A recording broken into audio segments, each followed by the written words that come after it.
Hello, and welcome to the National Conference on Health and Domestic Violence. I am Esta, and on behalf of all of my colleagues at Futures Without Violence and our amazing conference steering committee made up of leaders from across the fields of health and violence prevention, welcome to our 9th National Conference on Health and Domestic Violence. This is our first conference in a virtual format. Thank you for joining us on this exciting new journey, which has allowed even more people to participate in this year's conference than ever before.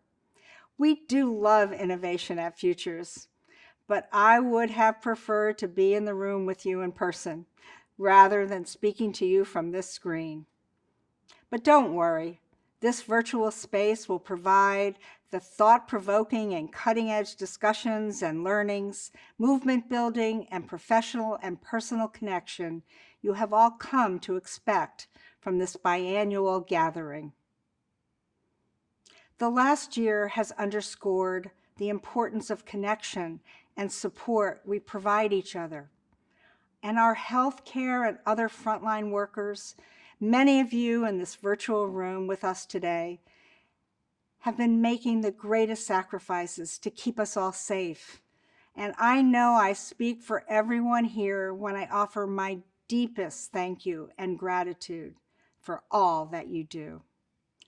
This last year has also brought extraordinary attention and activism and urgency to our work to confront racism, health disparities, and other social inequities in the U.S. and beyond. The plenary sessions in this conference will address racism, state violence, and child sexual abuse. They are even more relevant this year as the pandemic shines a bright light on the inequities that have been entrenched in our society for way too long.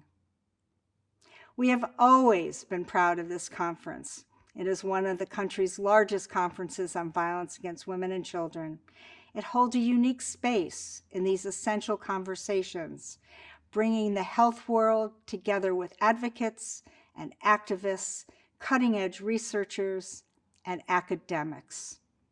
So I thank you for being here and taking part in these important conversations at this very pivotal time.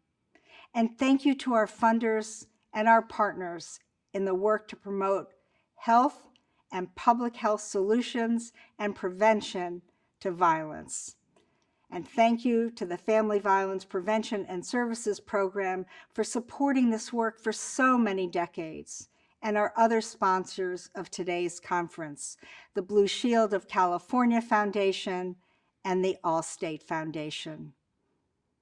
I know we will learn, we will teach others, and get energized so we can do even more to make a difference in our communities.